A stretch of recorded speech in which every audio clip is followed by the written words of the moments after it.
e extremamente negro em tudo que se via. E se é dito no mangá, era um homem negro.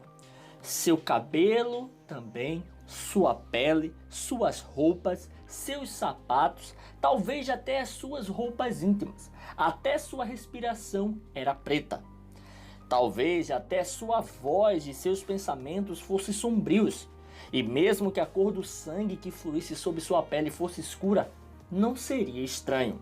Ou seja, ele era algo fora do comum e bem tenebroso. E na próxima página a gente vê que ele se encontra com 3 homens perto de uma van.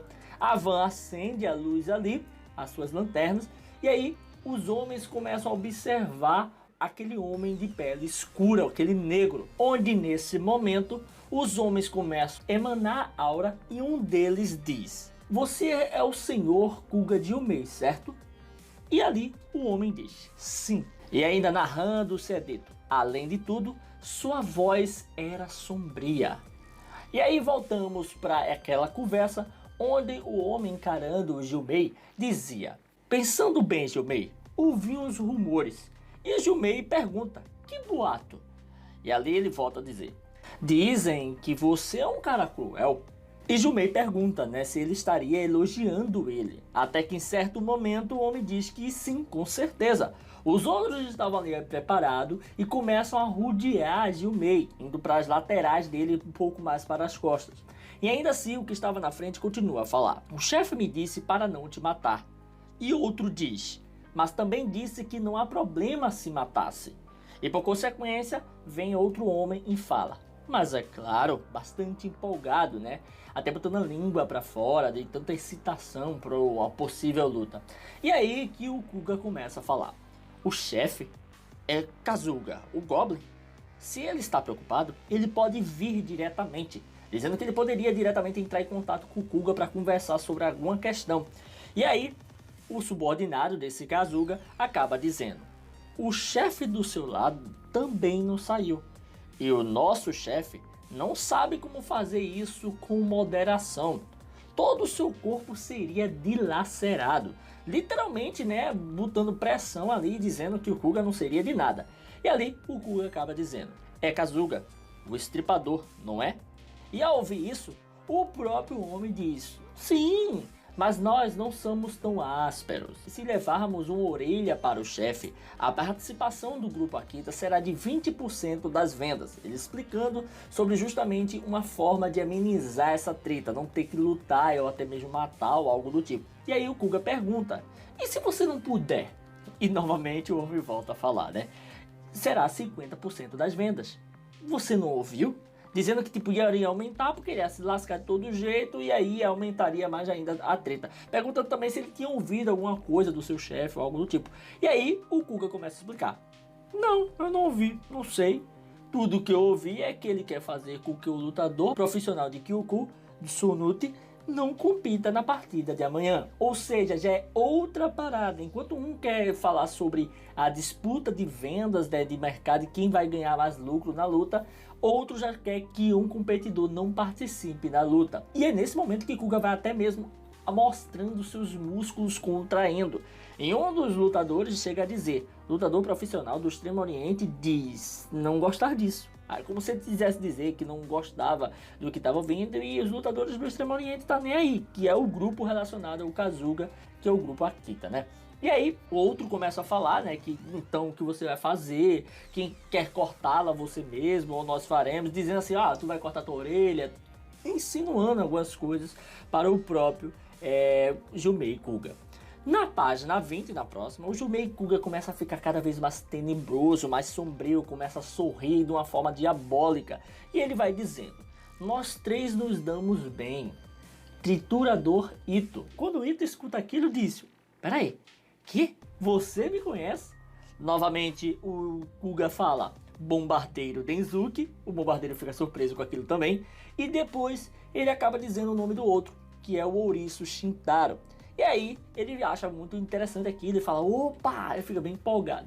Logo em seguida, a Kuga começa a dar umas explicações sobre os 3 e começa a dizer que eles são o trio de cães de luta livre profissional do Extremo Oriente. E ainda pergunta: "Certo? É isso mesmo?" E aí o Ito começa a gritar e diz: "Estou feliz Gilmei lembra do nosso nome. Bela memória. E aí, ele fala com seus companheiros e diz: ei vocês, como um sinal de amizade, vamos mostrar ao Kuga-san a nossa dança, com um sorriso ardiloso. Inclusive, os outros dão legal e ficam bem empolgados para isso. E aí que um deles começa a gritar, falando Jilgong, Jilgyong, como se fosse um uivo, Jilgong, alguma coisa assim. E começa a gritar, hey, hey, dança! E aí, mais e mais os personagens começam a gritar, hey, hey, hey, hey, hey. E isso repetindo várias vezes, enquanto o Kuga seriamente fica só observando aquela dança. E eles começam a circular o Kuga, até que em certa hora pega uma porta, no caso de um dos carros, os dois pegam a porta. Um outro lá, no caso o Ito, ele não faz nada, não pega a porta, e ele para. E no que ele para, o Ito começa a ser espancado pelos outros lutadores. E o Kuga fica apenas observando. Era como se ele quisesse demonstrar o quão forte ele era, que suportava qualquer coisa. E ali o Ito ia mangando, apontando para o Jumei Kuga, enquanto era batido pelo oponente. E aí, depois daquilo, o bombardeiro Denzuki joga, no caso, a porta. Isso faz até sentido, né? Porque ele é um bombardeiro Denzuki. Então ele joga a porta ali no próprio Jumei e continuava a gritar, ei, ei, ei, até que chega perto de Jumei, e quando tá bem próximo, ele simplesmente move a porta de um jeito que todo mundo fica surpreso, porque a porta vai parar em cima dele e fica girando ainda, mesmo ele com o pé para cima. O cara faz algo incrível. E aí, voltando um pouquinho no tempo, né, na página 28, a gente vê justamente a explicação, onde se é dito: foi uma visão milagrosa.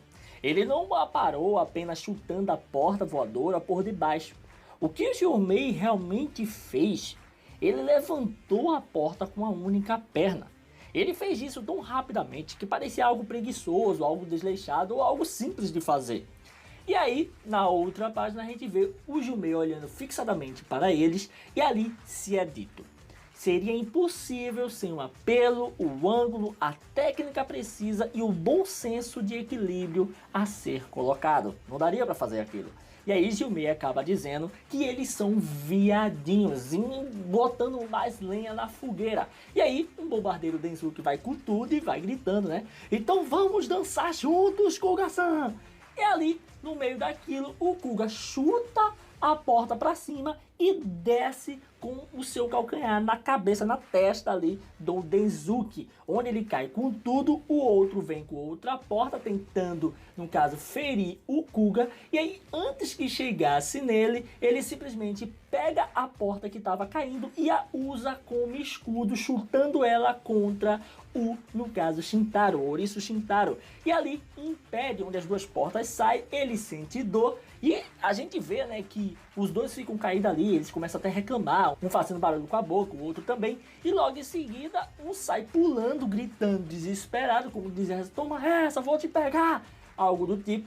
Tenta segurar o Kuga, e quando isso vai acontecer, rapidamente o Kuga dá um golpe certeiro na mandíbula do seu oponente. Shintaro apaga e até vomita perto dele ali. E aí o bombardeiro Denzuki vai para cima, no caso do Kuga, e quando isso vai acontecer, naturalmente o Kuga, tranquilo, pega e simplesmente segura o seu punho, né? Modifica o caminho ali. E aí, de repente, o cara sente uma dor extrema, onde o bombardeiro começa a segurar a mão e gritar, né? Desesperado, dizendo: ai, ai, ai, tá doendo e tal. E aí, com isso, a gente vê que foi aplicada ali uma espécie de alfinete, né? Uma arma que fica ali presa entre o dedo e, no caso, a sua manga da roupa. E com isso, o homem ainda estava agarrado no Kuga, não tinha desmaiado completamente. O Kuga simplesmente enfia seus dedos nas narinas dele e o levanta com toda a força. E no meio dessa levantada, ele ainda chuta as pernas dele, dando impulso e assim jogando com tudo no chão o homem. O Shintaro já era. O bombardeiro Denzuki, mesmo ainda com o negócio na mão, vai com tudo contra o Jumei Kuga. E ali o Jumei Kuga, o que ele faz é simplesmente se esquivar e bater diretamente nos seus testículos. Ele bate lá de ponto que sangra. Provavelmente pode ter estourado um dos testículos dele. E ali ele cai com muita dor, desesperado, gritando. E o Jumei começa a girar aquela arma que ele tinha e de repente some na sua manga. É bem legal essa parte em si. A gente vê outra página, que é a 39, que a gente acaba vendo justamente o Jumei Kuga parado, sem se mover, e ali um dos personagens, né, o Kuroshito, o Ito olha e diz: incrível, ele fez tudo isso e nem deu meio passo. O cara não se moveu. O Kuga olha, no caso, para o Ito e diz: você não luta? E o Ito começa a dizer: não se apresse, só depois daqueles ali. Onde os caras estavam acabados, desesperados, mas mesmo assim, isso deixa o Kuga mais empolgado. E ele fica praticamente parecendo um demônio, muito mais aterrorizante do que o próprio Jiro que a gente conhece bem. E aí, a gente acaba vendo que um deles se levanta, o Shintaro, ou Ouriço, ele acaba dizendo que isso poderia ser a fuga do meu cérebro, achando que o cérebro dele tá saindo pelo nariz, velho, de tanta porrada que ele levou. E aí, o que tá do lado dele, o Denzuki, acaba dizendo que ele não deveria se preocupar e você não poderia ser muito mais idiota do que isso e tal, até rindo dessa divagação do Shintaro. E aí, que o Kuga começa a dizer: se levantaram? E o Denzuki diz: você tá com medo, é? Onde o Kuga diz apenas umas palavras: serão 4 meses. O Shintaro pergunta: 4 meses? O Kuga vai passando por ele e é bem interessante, né? Porque por onde ele anda, quem ele é, tudo representa as trevas, a negritude, coisa preta. E aí vai uma sombra ali caminhando com ele e ele diz: até que possam entrar no próximo ringue. E na próxima página a gente vê que ele simplesmente respira fundo, se controla e ali dá um pulo girando e batendo como se fosse uma escala nos 2 joelhos em ponto dos seus oponentes, quebrando, acabando com eles. E eles caem tranquilamente e ainda cai o Jumei Kuga girando como se fosse uma bailarina, de tão perfeito que é o time que ele usa. E aí, logo após isso, o Jumei, bastante empolgado, com seus olhos flamejantes, olha ali pro seu oponente, que é o Ito, e diz: agora é sua vez. Porque ele tinha dito, né? Tem que acabar com o jogo para ir comigo.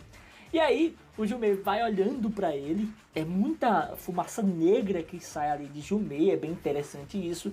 E por consequência, o Jumei diz: eu fiquei sabendo que você gosta de quebrar ossos, senhor Ito.